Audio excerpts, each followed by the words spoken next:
Tonight on Newswatch, Ohio lawmakers head to the negotiating table after the House rejects changes made to the state budget. Plus, right now, all of our efforts are focused on finding the sub. A race against time. Time is running out for rescuers to find a missing submersible. And it's officially summer. As warm weather settles in, we have a look at how you can save on your utility bill. Newswatch starts right now.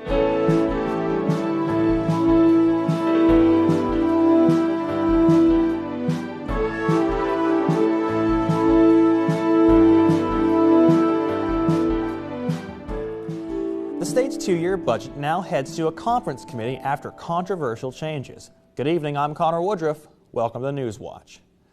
The House voted 71-23 against the budget after the Senate added multiple controversial bills into the proposal. According to lawmakers, the changes will cut necessary funding for programs that would benefit thousands of Ohioans. Representative Jay Edwards says a conversation on the bill is needed to overcome the two chambers' differences. The deadline to pass the budget is next week. Republican leaders in the House warn an agreement might not be reached in time. Senate President Matt Huffman disagrees. He believes a consensus can be reached before the June 30th deadline. Ohio House Speaker Jason Stevens says if an agreement cannot be reached in time, the House can pass a temporary budget to avoid a shutdown. Lawmakers in the Ohio House are currently voting on several different pieces of legislation that would impact LGBTQ+ students in Ohio. This afternoon, the House already passed the sexuality content bill, which could prevent schools from discussing sexual concepts or gender ideologies. The bill would also force teachers to inform parents if their student wishes to identify as a different gender. Another bill on the docket tonight is House Bill 68, which would ban health care providers from providing children gender-affirming care. The bill has yet to be voted on. Ohio University is expecting record numbers for incoming freshmen this upcoming semester. Numbers rebounded last fall, setting a record at 4,441 freshmen. Before last year, enrollment at the school has been on a decline for years. Though the number will only be slightly higher than the 2022 record, the board believes the numbers show last year's record enrollment wasn't just a post-pandemic blip. As a new record enrollment is set at OU, a new provision could affect where those students live. The Ohio legislature is discussing an addition of the state budget removing mandatory dorm requirements for sophomores. This new stipulation within the state budget would ban requirements for sophomores who live more than 25 miles away from campus to stay in dorms. Ohio University's Board of Trustees says they are waiting to see what happens with the legislation. The board says housing is the third largest source of revenue for the university. The Athens City School Board will be voting tomorrow on placing a bond issue on the November ballot to fund construction on the new Athens High School. The bond issue would raise $21 million if voters passed the measure. If approved, construction could begin as early as 2025. In 2018, the district acquired enough funding for the high school along with several other school renovation projects. But because of a drop in attendance and rising inflation, the district is short on funds. Athens City leaders break ground on a new fire station. The new fire station will be located on Stimson Avenue. It will replace the Columbus Road station, which is currently structurally unsound. Chief Bob Reimer says the new location will be more centrally located and provide more spaces for not just firefighters, but also the public. Also help as far as opening up more to the public with more community rooms going to be there, health facilities for the guys, going to be healthier firefighters. Kind of a small training facility within it, access to the river for our water rescue capabilities. I think it's going to be a good thing for the community. Construction on the new station is expected to be complete next year.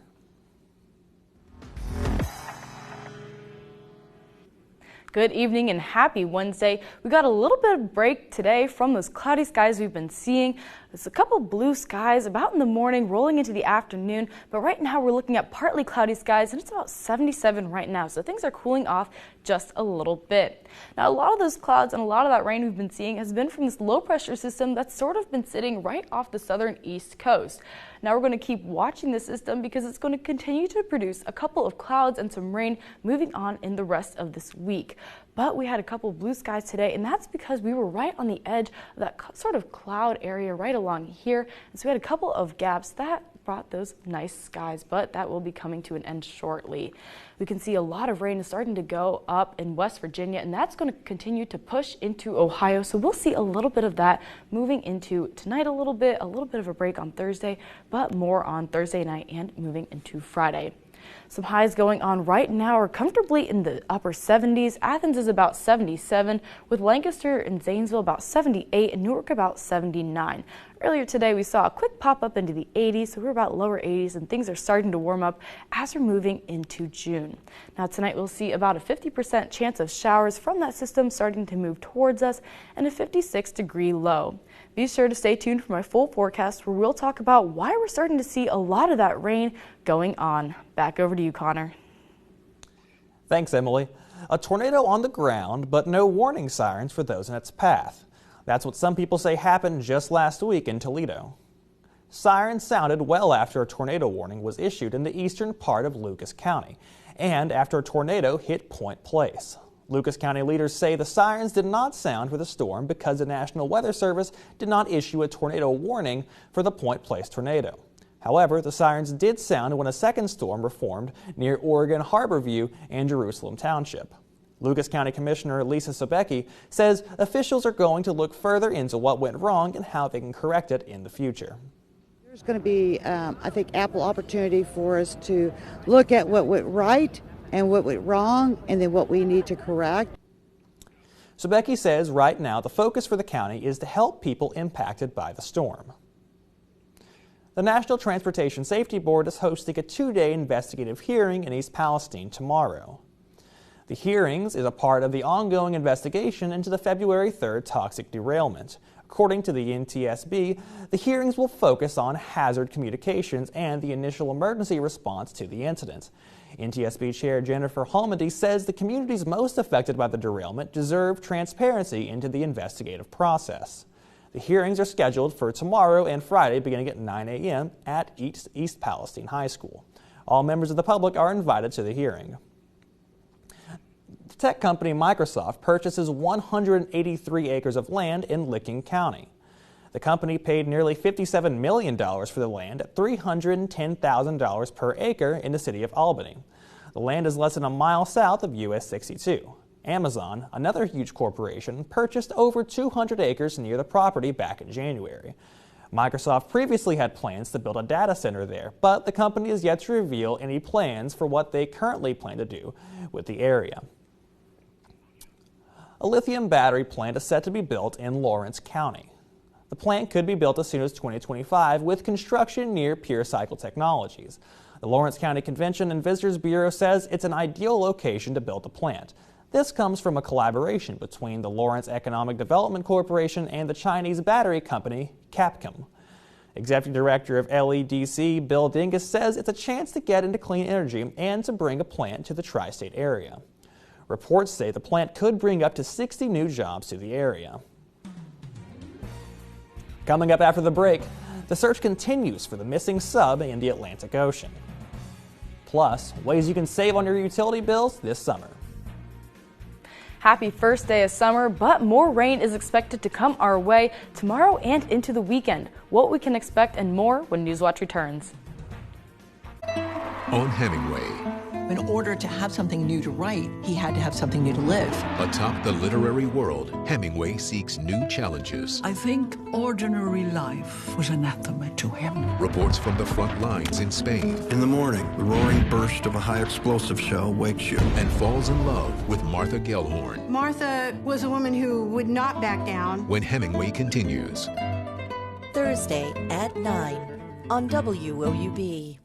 Next time on Antiques Roadshow, this is William. This is Jasmani. And these are letters from a baseball legend. I personally have not encountered a Jackie Robinson handwritten letter collection or item from this young. Wow. What else did Jasmani say about this Hall of Famer's ephemera? Find out next time on Antiques Roadshow from Tucson, Arizona. Monday at 8 on WOUB. This is the largest movement of living things on Earth. And every predator in these waters knows it. It's a mass migration of sardines. Why they gather is a mystery. But the result is a feast that will sustain an entire coastline of creatures. Wednesday at 8 on WOUB. Genoa, Italy. Without warning. A deadly bridge collapse. Who's to blame? And are we at risk? We have had over 24 bridges fail in the United States since 2000. Inside the global race to save our bridges. We have a significant challenge. Why bridges collapse on Nova. Stay at 9 on WOUB.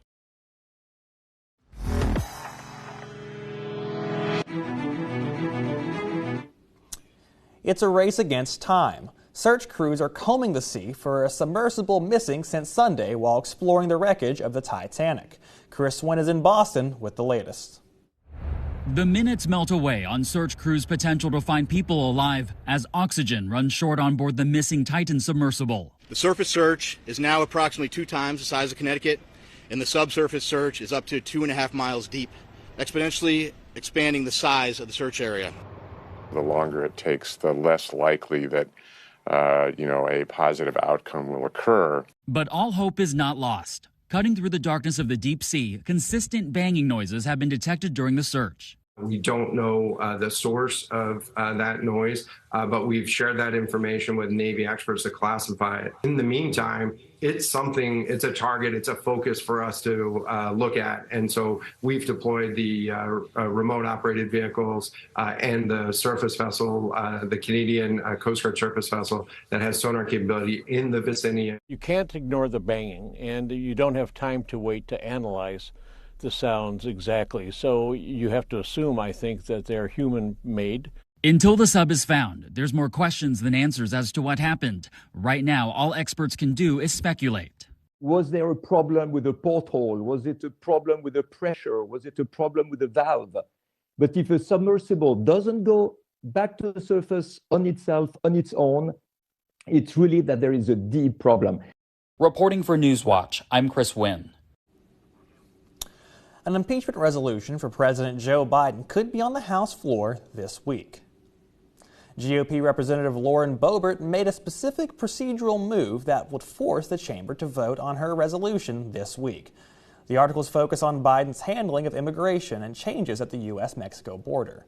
At a closed-door meeting, Speaker Kevin McCarthy reportedly urged the House caucus to vote against it, arguing now is not the time. Republicans appear to be divided on the issue. It's not right. I think in the end it's going to be tabled, but it's not right.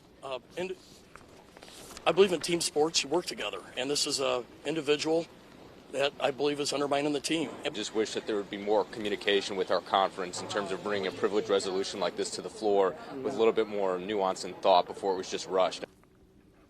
Sources say McCarthy wants committee investigations to play out. He warns that jumping into impeachment now could threaten the Republicans' slim majority. An Air National Guardsman accused of leaking highly classified military documents faced a federal judge in Massachusetts. Jack Teixeira entered a not guilty plea to 6 federal charges, including willful retention of transmission and of classified information related to national defense. He's been in custody since April. Investigators believe the 21-year-old shared top-secret documents on the social media platform Discord. Defense attorneys said Teixeira did not expect information posted on Discord to spread to other digital platforms. The next hearing is scheduled for August 9th. Good evening, happy Wednesday. We're starting to see some clouds move into Ohio just a little bit more. So we had a couple of blue skies earlier today, but now things are looking partly cloudy out and it's about 77. So temperatures are starting to drop a little bit too, since we saw that high of about 81 today. So pretty comfortable out, pretty nice. We saw a 20% chance of showers possible, and that was mainly this morning, but things are clearing up a little bit, but we'll see a higher % chance of rain moving into tonight. Now, a lot of these clouds and a lot of this rain is coming from this low pressure system sort of developing around the Virginia area, even down into the Carolinas. Now, you can see Ohio sort of had a little bit of a gap today along the outer edge of this clouds, but we're looking at a lot of this green, a lot of this precipitation and rain to continue to move in towards Ohio, mainly into Thursday night and a lot into Friday. So why is that happening? Well, we have low pressure going on down here, like I said before, and that's allowing for a lot of convection and a lot of lifting to occur. So as those water molecules are starting to move up in the atmosphere, they're starting to condense into clouds. Now, we also have a warm front associated with that, and that's helping with a lot of lifting as well. So that's helping to produce clouds. So between the low pressure going on and that warm front, we're just seeing a lot of cloud condensation going on. And that's why we're seeing a lot of this precipitation as well. So why is it moving in a circular pattern? Well, when you have low pressure going on in the northern hemisphere, you have this sort of counterclockwise circulation that's going on. And when you have these upper atmospheric winds that are kind of helping to feed this back towards Ohio a little bit, you're seeing that sort of backwards movement ever so slightly instead of moving a simple west to east pattern. So we're going to continue to see this sort of spin back towards us just a little bit moving on in the next couple of days. So tonight we'll see about a 50% chance of showers from that system. We'll see a low of about 56. So things will cool off ever so slightly from last night, but not too much. Now tomorrow will be pretty similar to today, high in the mid 70s, lows in the lower 60s with a 50% chance of showers. We may see a couple showers tomorrow morning a little bit, but we'll get a little bit of a break during the day. But we're looking at more showers starting to move in towards the evening, and that'll roll into Friday. So tomorrow evening around 5 o'clock-ish, we may see some storms start to roll through as well. So a lot of us in this green area in southeast Ohio may be under a general thunderstorm risk area. So we're expecting some rain to come through and a possibility of thunderstorms. Now tomorrow, as this low pressure continues to develop, we're looking at this warm front as well, as I said before, that's helping to feed a lot of this convection, and that's going to continue to produce all this rain. So this low pressure is really going to follow that warm front. So tomorrow night, we see that make its way towards the northeast, and by Friday, that's going to make its way into Ohio, and we're going to see a lot more rain start to occur on Friday. So Thursday, we're looking at a 50% chance of rain. Friday, we're looking at an 80% chance of rain. And by this weekend, things will slow down just a little bit, but they'll also start to warm up as that warm front moves through. And Monday, we're looking at another low pressure system start to make its way into the area. So Sunday evening, even though it says a 30% chance of showers, that'll be about the evening time, and that'll roll into Monday. And that's from a new low pressure system beginning to develop out west and move towards us. Now, I don't know about you, Connor, but I like the rain a lot. I love a good summer thunderstorm. I don't know if you have any fun memories from that. Well, you know, I'm from West Virginia, so back when I was a kid, my brothers and I used to sneak off and swim in the pool during these great thunderstorms. My grandmother was so scared when you get struck by lightning or something. Oh, wow, that sounds like when you were fun when you were a kid, but I know we're not seeing too much warmer weather, but I know you have little tips about what's going on everywhere else. Yeah, and you know, like Emily said, today is the first official day of summer, and much of the country is already facing a severe heat wave. And warmer temperatures across the country means higher utility bills. Jen Sullivan has some tips on how to keep costs down this season. And then here, it goes up to $200. Bracing for a hot summer with high utility bills as costs for water, electricity, and even gas tends to climb as the temperatures rise. It's going to be a long summer. Now it's a matter of, will I have enough money for rent? According to the U.S. Energy Information Administration, average electricity prices expected to rise about 2% from last year. And while the latest consumer price index showed energy costs decline 3.6% in May, prices are still too high for some Americans. I think of the people who are going to have to make choices between paying their electricity bill, paying for food, paying for medicine or health care. Here are 5 tips to keep utility bills down this summer. Number 1, use your dishwasher instead of hand washing. While it does use electricity, it saves energy and water. The U.S. Department of Energy says that could save you thousands of gallons of water each year. Also, air dry the dishes to reduce your dishwasher's energy. Number 2, raise the thermostat and use a fan. Raising the temperature and using a fan can help you use less energy running your air conditioner. Number 3, switch to more efficient bulbs. LED bulbs use at least 75% less energy than incandescent lighting. Number 4, use cold water when you wash laundry. The Department of Energy says 90% of the electricity used to wash a load goes towards heating the water. Number 5, Check the air ducts. Holes, clogs, and leaks can lower your HVAC's efficiency. For today's Consumer Watch, I'm Jen Sullivan. If you are planning to travel this summer, be careful of the possibility of your flight getting delayed or canceled. Patrick Cornell has some tips. Airlines are recovering this week after weekend storms caused extensive delays and cancellations across the country, and travel experts say more disruptions are on the horizon as summer travel ramps up. Airlines have not been holding themselves in glory over the past few years. With this increased demand this summer, air travel disruptions are likely to become more frequent. So what can you do when dealing with delays and cancellations? When you get that schedule change notification, don't view it as a negative. View it as an opportunity to get switched to a better flight without having to pay anything out of pocket. Travel expert Scott Keyes recommends requesting compensation. In certain circumstances, if your flight is canceled or delayed for a significant amount of time, you may be entitled to compensation. Check your airline's policies. 2, you can request a rebooking. If your flight is canceled, some airlines can rebook your flight at no additional charge or give you a refund for the unused portion of your ticket. They would prefer you didn't take that refund, and so instead what they typically are willing to do is to switch you to any other flight. 3, you have the right to information. Airlines should provide you with timely updates and alternative options. And 4, consider requesting a reimbursement. If your flight is significantly affected, airlines can sometimes reimburse you for meals, transportation, and hotel accommodation. I'm Patrick Cornell.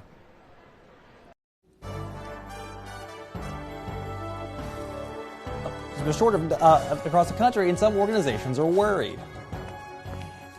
And to stay up to date on the latest from Newswatch, check us out on Instagram, Twitter, and YouTube. This is the largest movement of living things on Earth. And every predator in these waters knows it. It's a mass migration of sardines. Why they gather is a mystery. But the result is a feast that will sustain an entire coastline of creatures. Wednesday at 8 on WOUB. Genoa, Italy. Without warning. A deadly bridge collapse. Who's to blame? And are we at risk? We have had over 24 bridges fail in the United States since 2000. Inside the global race to save our bridges. We have a significant challenge. Why bridges collapse on Nova. Stay at 9 on WOUB. Next time on Antiques Roadshow, this is William. This is Jasmani. And these are letters from a baseball legend. I personally have not encountered a Jackie Robinson handwritten letter collection or item from this young. Wow. What else did Jasmani say about this Hall of Famer's ephemera? Find out next time on Antiques Roadshow from Tucson, Arizona. Monday at 8 on WOUB. Here's what's new this month with Passport. I just want to get to the bottom of it. Why should you risk your neck? Because somebody has to. I would do anything to get some answers. You can't solve them all, Ridley. It's like a big love story. These and all your favorite shows are available with Passport. Support your PBS station and stream more with Passport on the PBS app.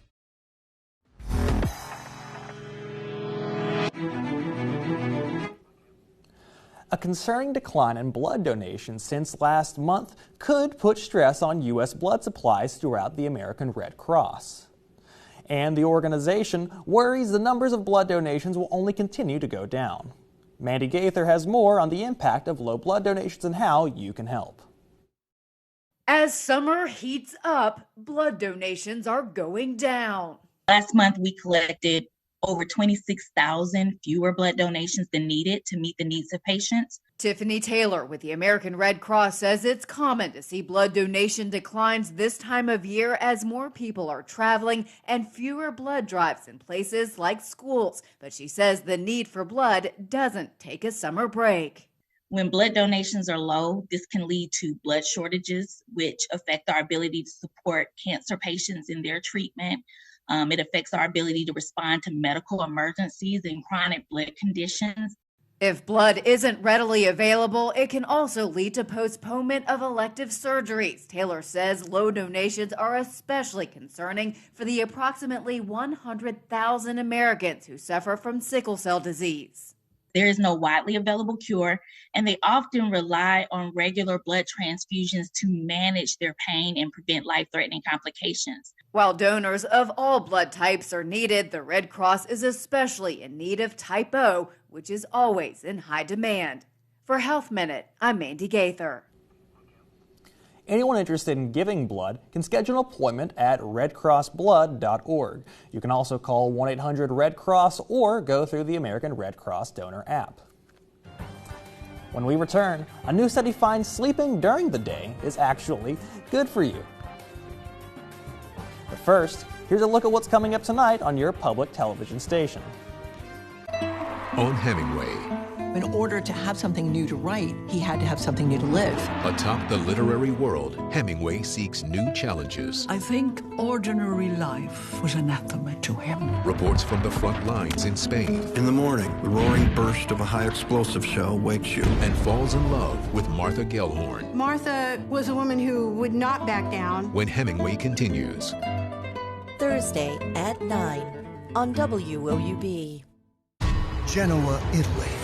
Without warning. A deadly bridge collapse. Who's to blame? And are we at risk? We have had over 24 bridges fail in the United States since 2000. Inside the global race to save our bridges. We have a significant challenge. Why bridges collapse on Nova. Stay at 9 on WOUB. This is the largest movement of living things on Earth. And every predator in these waters knows it. It's a mass migration of sardines. Why they gather is a mystery. But the result is a feast that will sustain an entire coastline of creatures. Wednesday at 8 on WOUB. Next time on Antiques Roadshow, this is William. This is Jasmani. And these are letters from a baseball legend. I personally have not encountered a Jackie Robinson handwritten letter collection or item from this young. Wow. What else did Jasmani say about this Hall of Famer's ephemera? Find out next time on Antiques Roadshow from Tucson, Arizona. Monday at 8 on WOUB.